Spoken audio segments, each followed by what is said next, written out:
Periodismo investigativo. Doctor Alberto Schlesinger, decano de la Escuela de Economía de la Universidad Sergio Arboleda. Muy buenos días. Buenos días, doctor Fernando. ¿Cómo están ustedes? Muy bien. ¿Cómo le pareció nuestra idea de que hagamos una historia de la tragedia económica de Venezuela a partir de las declaraciones que usted le vino dando a la hora de la verdad de tiempo en tiempo? Y siempre mostrando, y es que viene, y es que va a pasar, y es que va a suceder, y es que se está quedando PDVSA sin un peso, y es que la deuda externa va a ser así, y es que viene la moratoria, y es que la inflación, y usted lo fue anunciando punto por punto. Yo no sé si algún día valdría la pena recoger esos trabajos suyos aquí en la hora de la verdad. Pero bueno, la tragedia ya llegó. Ahora, ¿qué hacemos con este Bolívar soberano? ¿Y qué hacemos con este aumento del salario mínimo? ¿Qué con la devaluación? ¿Qué con este caos donde la gente ya definitivamente no sabe qué camino coger? A ver, doctor Fernando, quiero hacer una aclaración para todos. En primer lugar, que lo que yo les voy a decir, lo voy a decir en pleno uso de mis facultades. A estas horas de la mañana no me he tomado ningún trago y no consumo ningún tipo de sustancias que puedan distorsionar la realidad de lo que les voy a decir. O sea que lo que les voy a contar es la realidad, y como usted bien lo dice, esto es parte de un proceso de destrucción sistemática, no solo de una economía, sino de una sociedad y todos los principios y todos los valores de un país y del concepto sociológico de una nación, porque lo que usted anuncia del éxodo que se está produciendo en Venezuela,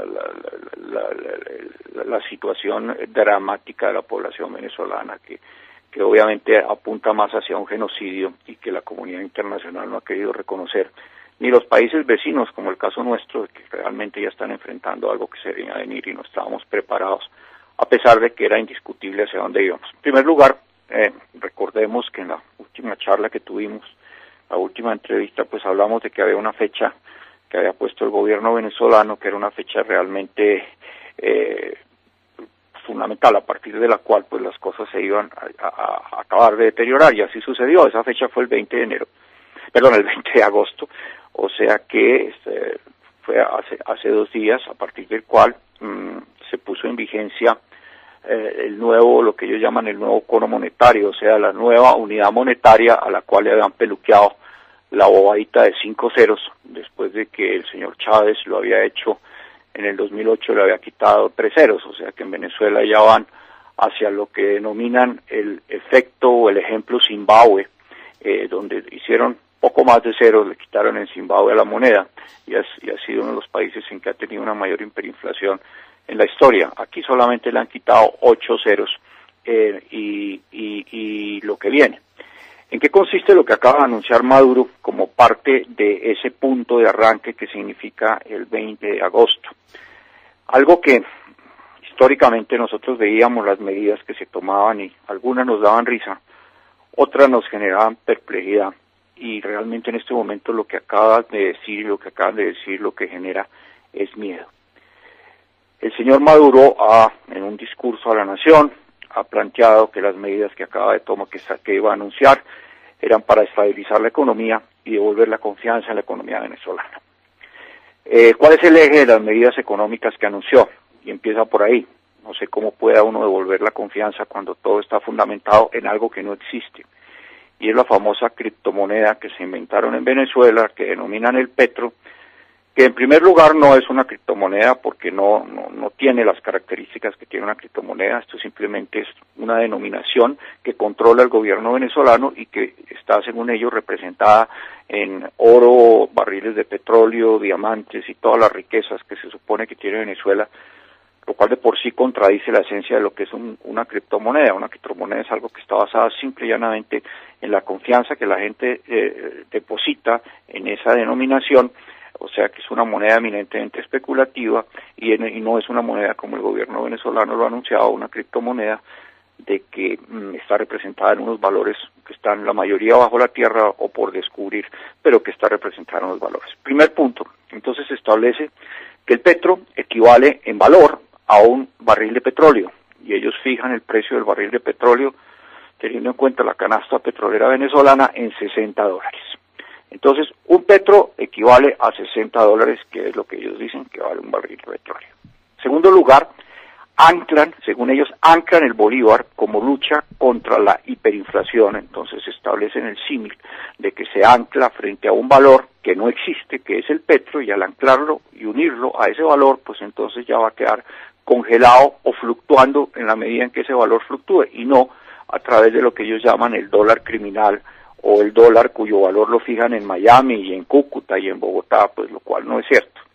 Entonces un petro le dieron un valor de 3.600 bolívares de los nuevos, hay que aclarar, o sea, los que ya les peluquearon 5 ceros, lo cual equivaldría a los bolívares que existían la semana pasada, antes del nuevo cono monetario, como ellos lo llaman, a 360 millones de bolívares. O sea que un petro va a valer o 3.600 de ahora del nuevo bolívar, que lo llaman el bolívar soberano, o 360 millones de bolívares de lo que llaman, de lo que se llamaba el bolívar fuerte. A su vez, establecen, y de ahí nos sale, si un barril de petróleo vale $60 y un petro vale 3.600 bolívares, pues obviamente la tasa de cambio del dólar queda fijada en 60 bolívares nuevos, o sea, 60 bolívares soberanos, que equivalen a lo que había la semana pasada, a 6 millones de bolívares. Ese solo brinco, doctor Fernando, significó que la tasa de cambio que ellos están fijando pasara de una tasa del mercado paralelo, que existía antes de que se tomara la medida, de alrededor de 4.500.000 bolívares. Después, el viernes, cuando se dio la noticia, pegó un brinco de 4.500.000 bolívares a 5.500.000 bolívares. En bolívares de hoy, 45 bolívares o 55 bolívares, y automáticamente lo estaban devaluando, lo estaban subiendo a un piso de 6 millones de bolívares o 60 bolívares. Ya el lunes, cuando ya se había anunciado la medida y se empezaron a salir las primeras cifras, el mercado paralelo del bolívar, eso que estaba inicialmente en 4.500.000 bolívares o 45 bolívares de los nuevos, pegó un salto a 9.300.000 bolívares como promedio de las cotizaciones que en el mercado paralelo se estaban haciendo. Primer efecto que se buscaba, anclar la moneda, anclar a una cosa inexistente, como decíamos que era el petro, el valor de la tasa de cambio.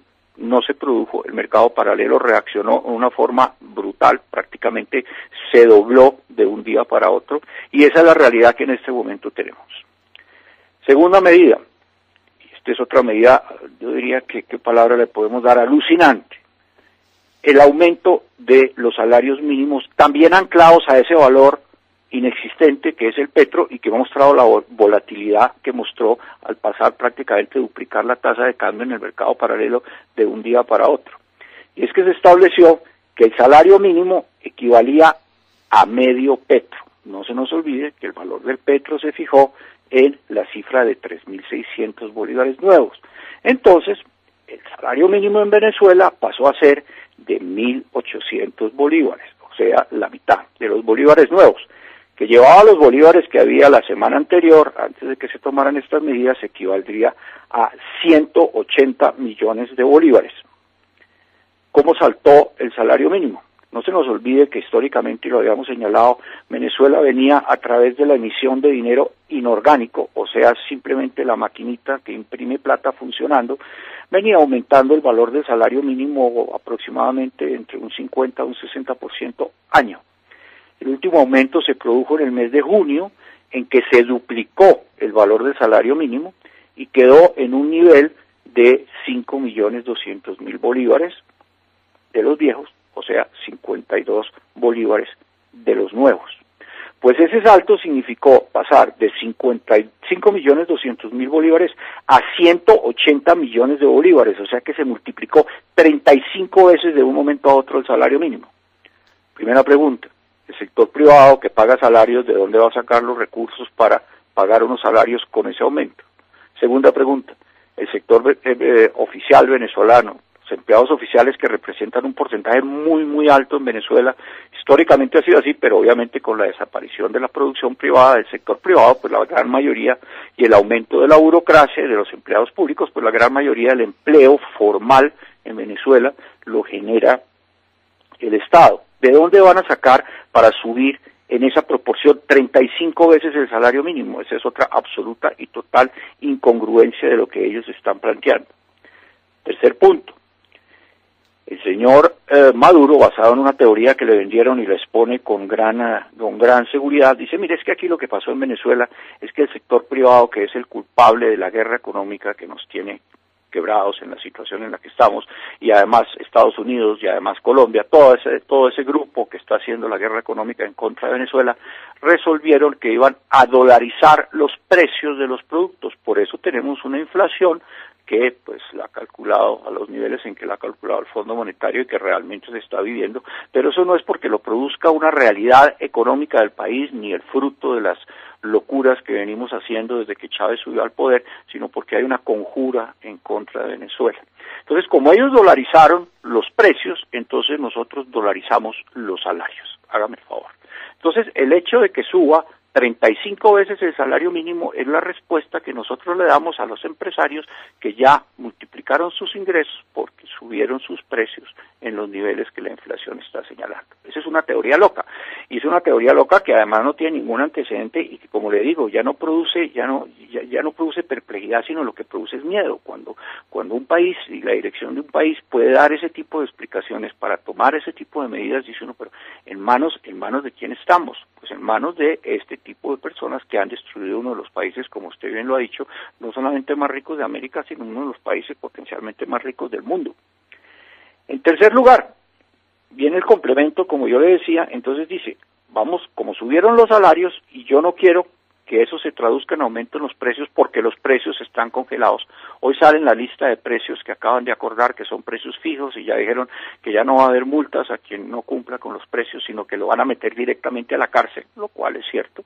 El único problema que tienen allá para meter a todo el mundo a la cárcel es que las cárceles están ya bastante llenas y no caben más personas que quieran meter a la cárcel. Pero bueno, ese ya se le anuncia, ya no son multas, sino es cárcel a quien no cumpla los precios después de que les están aumentando los salarios y los costos como se los están aumentando. Entonces, esta otra idea es, como digo yo, alucinante. Entonces dice, bueno, muy bien, yo le ofrezco a las pequeñas y medianas empresas del sector privado que durante 90 días ese costo adicional de subir 35 veces el salario mínimo se lo voy a pagar yo, el gobierno se lo paga, para que no tengan la disculpa de decir, como me subieron mis costos laborales en esa proporción, yo lo traslado a los precios de los productos y los productos aumentan. Entonces el Estado durante 90 días va a pagar esos salarios, ese incremento salarial, lo cual tampoco es consistente con el hecho de que Maduro ha dicho que se acabó la impresión de dinero orgánico. Esa era otra parte que me faltaba, porque abiertamente le dice al país,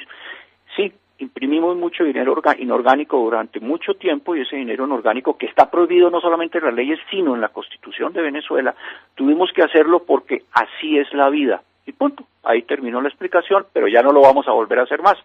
Por otro lado, aumenta los salarios en los niveles que lo aumenta y le ofrece al sector privado que le va a pagar durante 90 días la diferencia de 35 veces el salario mínimo, la va a pagar el Estado. Obviamente, ¿cómo? Pues imprimiendo dinero.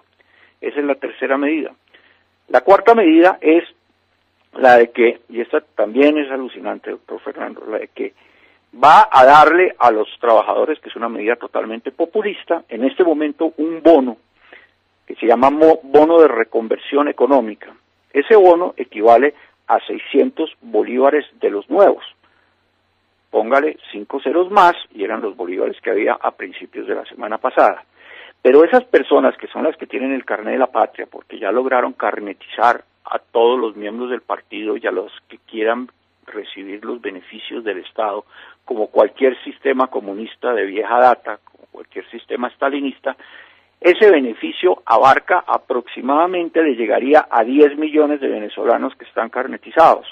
Entonces, si nosotros hacemos simplemente la multiplicación de que durante 90 días se van a pagar ese valor a 10 millones de venezolanos, pues estamos hablando de una obligación adicional que suma 600 billones de bolívares. ¿De dónde van a salir 600 billones de bolívares para pagar ese bono? Pues seguramente van a seguir imprimiendo moneda, con lo cual el principio de que se acabó la emisión de moneda inorgánica desaparece. Sexta medida, aumentan el IVA, que estaba en el 12%, lo aumentan al 16%. bajo un criterio que de alguna manera puede aplicarse a la situación fiscal, digamos a la situación tributaria en Colombia, más que la fiscal, y es que uno puede aumentar los impuestos no en función de subir el valor nominal del impuesto, sino en función de aumentar la base sobre la que se recauda. ¿Y cómo se aumenta la base? Pues aumentando la producción, aumentando la riqueza. Si aumenta la producción y aumenta la riqueza, pues aumentan los ingresos del Estado. Allá no, es el único país que está quebrado, que la gente no tiene con qué comer, que el Estado está totalmente quebrado, que PDVSA está totalmente quebrada, y toman una decisión magistral de decir el problema de ingresos para conseguir todos estos recursos adicionales de los que hemos hablado va a salir en parte de la tributación. ¿Y cómo hacemos? Pues subimos el impuesto a las ventas 4 puntos, es una alza muy importante. Cuando la gente no tiene que comer, no se sabe de dónde lo van a pagar, y por otro lado subimos el impuesto a las transacciones financieras, lo creamos, lo establecemos en el 2%, pues cuando las transacciones financieras prácticamente en Venezuela lo poco que se transa es básicamente lo mínimo. Entonces esa es otra medida que no tiene que ver con absolutamente ninguna de la realidad de la economía venezolana, como sería en este momento subir los impuestos. Y óigame esto, que es parte de esta locura venezolana. Hace un par de semanas, con el objeto de atraer inversión extranjera hacia el sector petrolero, que entre otras pues todos sabemos que el sector petrolero en Venezuela viene disminuyendo aceleradamente, se calcula que estaremos a final del año, si no en 1 millón de barriles diarios, posiblemente un poco por debajo, y el año entrante ya los promedios de producción están fluctuando entre 600.000 y 800.000 barriles diarios, un país que cuando llegó Chávez estaba produciendo algo por debajo de los 3.500.000 barriles.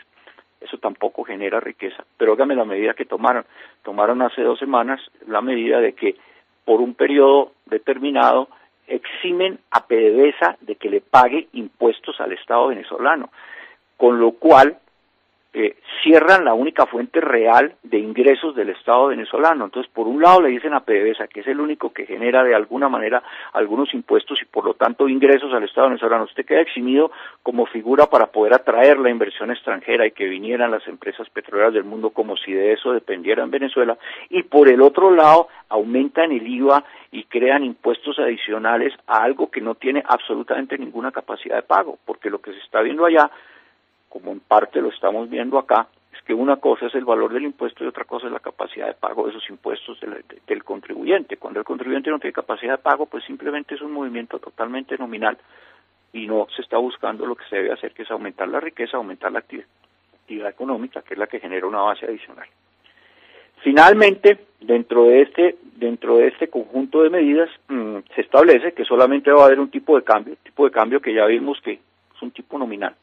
El tipo del mercado prácticamente pasó de 5 millones de bolívares a 9 millones de bolívares en 2 días, o sea que la realidad de ese tipo de cambio que ellos establecen atado al petro, que a su vez el petro no existe, es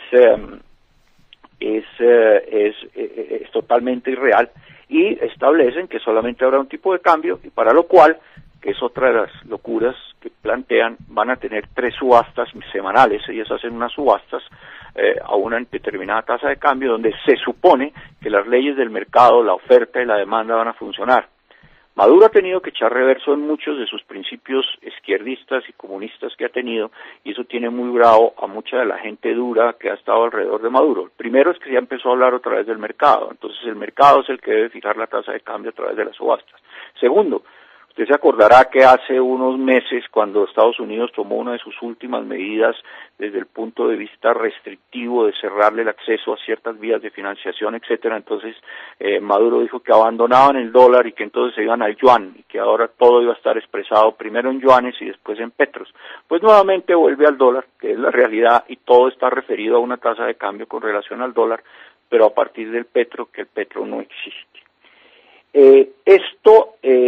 Doctor Fernando dejó otra decisión que está anunciada pero que no se ha tomado, que es el aumento del precio de la gasolina, lo cual obviamente tenía que ser así. A mí ya las cifras casi que se me confunden, pero para que ustedes entiendan, acordémonos de que en la actualidad 1 litro, que es la unidad de medida que manejan en Venezuela, debe estar costando aproximadamente en términos de dólares .501. Eso es lo que vale 1 litro de gasolina. Nada, es decir, es mucho más barata el agua. Pero la decisión de pasarlo al precio internacional es de pasar de 0.501 a 1.2, lo cual significa un salto absolutamente exponencial en el precio de la gasolina. ¿Y a quién pagaría eso? Lo pagaría los que no tienen el carnet de la patria. Los que tienen el carnet de la patria siguen pagando ese valor mínimo, casi inexistente por el litro de gasolina, mientras los otros que no se carneticen, pues tienen que pagar, multiplicar por no sé cuántos ceros, por 6 ceros, tienen que multiplicar el valor de la gasolina para poderlo pagar como si tuvieran cómo pagarlo. ¿Eso a qué lleva? Primero, a no solucionar el problema en la producción desaparece. En segundo lugar, no va a significar ingresos adicionales al balance de PDVSA ni a las arcas del Estado venezolano, por la sencilla razón de que nadie está en capacidad de pagarlo. A lo que va a llevar es a un mercado negro. Yo pienso que ya deben tener montado el negocio de los que con el carnet de la patria compran gasolina con 5 ceros por delante y la pueden vender con 5 ceros por detrás después en el mercado paralelo si alguien está en capacidad de pagárselo. Esa es la situación. Como dicen los venezolanos, con la gracia que todavía tienen dentro de este drama, porque ya no deberían tener ánimo ni siquiera para hacer chistes ni para reírse, lo que está haciendo Maduro es decir que a partir del 20 de agosto pasado, con el nuevo cono monetario y con estas medidas maravillosas que se acaban de tomar, la economía venezolana arranca un periodo de recuperación acelerado que los tendrá aproximadamente dentro de 2 años dentro de las potencias de América Latina. Entonces, hay un par de chistes que me parecieron simpáticos, es decir, es exactamente lo mismo que decir, tomar a un alpinista y decirle al alpinista, usted desnudo y sin zapatos, sin nada, va a coronar la cumbre del Himalaya, ¿cuáles son sus posibilidades de éxito? 0. Esas son las posibilidades de éxito de lo que están planteando. O por otro lado, cuando dice Maduro que va a tener disciplina fiscal, que se va a ver una tasa unificada del dólar, que desaparece el dólar paralelo, que la inflación va a caer, es como cuando un borracho decía, a partir de mañana voy a dejar de tomar, pero hoy me voy a tomar 30 botellas de ron antes de que empiece el día del arranque. Esa es la realidad, como la están viendo los venezolanos. Y para mí esta locura que se acaba de gestar a través de estas decisiones que acaban de tomar es el punto final. Ya se está viendo lo que está pasando. La economía venezolana tiende a paralizarse, pero hay otro factor que usted mencionaba antes que también se está afectando y es la migración de los venezolanos. Ya se está notando un incremento en los desplazados que se están yendo de Venezuela después de que estas medidas se acaban de tomar. Con lo cual ese proceso de deterioro final de la economía que conlleva a unos movimientos humanos, migratorios y de desplazamiento enormes, van a multiplicar no sé por qué factor. La salida de venezolanos, la llegada a nuestro territorio nacional y la crisis total.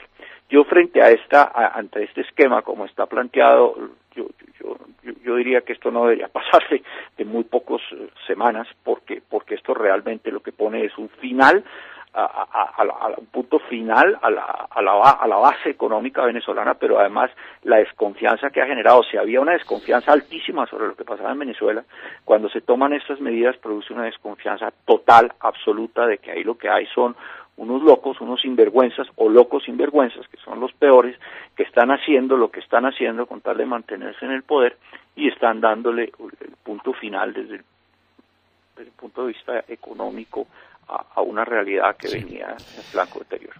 El resultado final de todo lo que usted dice es el éxodo de los venezolanos por las carreteras de Colombia. Esa es la imagen reveladora de lo que están haciendo estos locos sinvergüenzas. Bueno, este es otro capítulo, o tal vez el capítulo final de un libro que usted tiene que escribir basado en las historias que nos ha contado en La Hora de la Verdad y que expresan desde el comienzo lo que iba a ser la catástrofe económica de Venezuela, catástrofe sin precedentes en el mundo. Esta locura no la había hecho nadie. Se necesitaba un Maduro, se necesitaba un Cabello y un amigo de Maduro y de Cabello como Juan Manuel Santos para producir esta catástrofe. Doctor Schlesinger, muchísimas gracias por estar con nosotros en La Hora de la Verdad. A usted, doctor Fernando, con el mayor gusto.